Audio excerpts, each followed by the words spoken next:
காரைக்குடி வாக்காளர்கள் இந்த பேட்டியை பார்ப்பாங்க, என்ன சொல்ல விரும்புறாங்க? இந்த சட்டமன்ற தேர்தலில் வெற்றி பெற்ற பிறகு, ஒரு சட்டமன்ற உறுப்பினரை வந்த பிறகு, ஒரு சில விஷயங்கள் நான் செய்ய மாட்டேங்கிறத இப்போ உங்க மூலமா சத்தியமா பண்ணிட்டேன். எல்லாரும் செய்வேன்றது சொல்லுவாங்க, நீங்க செய்ய மாட்டேன்றது சொல்றீங்க. செய்ய மாட்டேங்கிற எதை செய்ய, இதுதான் ரொம்ப முக்கியம். ஏன்னா அந்த பணி அந்த மாதிரி பணியா இருந்தது ஒரு காலத்துல, இப்ப அப்படி இல்லை. லஞ்சம் வாங்க மாட்டேன், ஊழல் பண்ண மாட்டேன், எந்த கான்ட்ராக்ட்னாலும் சரி அதுக்கு கமிஷன் நான் வாங்க மாட்டேன்.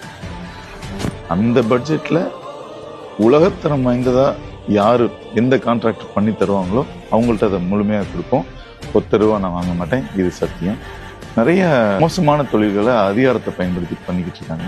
அது குறிப்பிட்டு சொல்லணும்னா இந்த பார் நடத்துறது, அவங்க பேர்ல இல்லாம பினாமி பேர்ல நடத்துறது, அந்த மாதிரி விஷயங்கள்லாம் சத்தியமா பண்ண மாட்டேன். அதுக்கான தேவையும் நமக்கு கிடையாது. மக்கள் பணின்னு வந்தாச்சு, மக்களுக்காக உழைக்கணும்னு வந்தாச்சு, இது நான் பண்ண மாட்டேன்.